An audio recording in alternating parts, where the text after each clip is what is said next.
সালাত ব্যাপারে আমাদের অনেকের ধারণা শুরু করলে ভাঙা যায় না। বুখারী শরীফে হাদিসটা রয়েছে, সালাত আদায় করছেন, নফল সালাত। পাশে নতুন মুসলমানরা আছে দ্বিতীয় প্রজন্মের, তারা একটু মস্করা করছে, দেখো হুজুর আবার হাতে করে সালাত আদায় করছে, আবার যখন উঠতো শক্তিশালী প্রাণী একটু খাইতে খাইতে হেঁটে গেলে উনিও হেঁটে যাচ্ছেন, কারণ উঠতে টান দিলে দাঁড়িয়ে থাকা যায় না, একটু লুজ দিয়ে দাঁড়াতে হয়।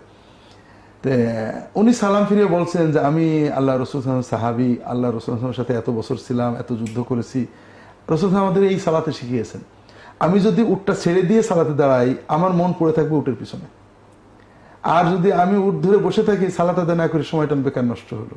সালাতের ভিতরে এইটুক হাঁটাতে কোনো সমস্যা নেই। তো এই ক্ষেত্রেও বিষয়টা তাই, যদি কেউ সালাতের অবশ্য অজ্ঞান নয়, যদি পাশে কেউ পানিতে ডুবে যায়, কোথাও আগুন ধরে যায়, সালাত ভেঙে দেবেন। কেউ অজ্ঞান হয়ে গেলে আশেপাশে যে কয়জন প্রয়োজন সালাত ভেঙে তাকে নিয়ে চলে যাবেন, বাকিরা সালাতে দাঁড়িয়ে থাকবেন, কাতার পূরণ করে নেবেন।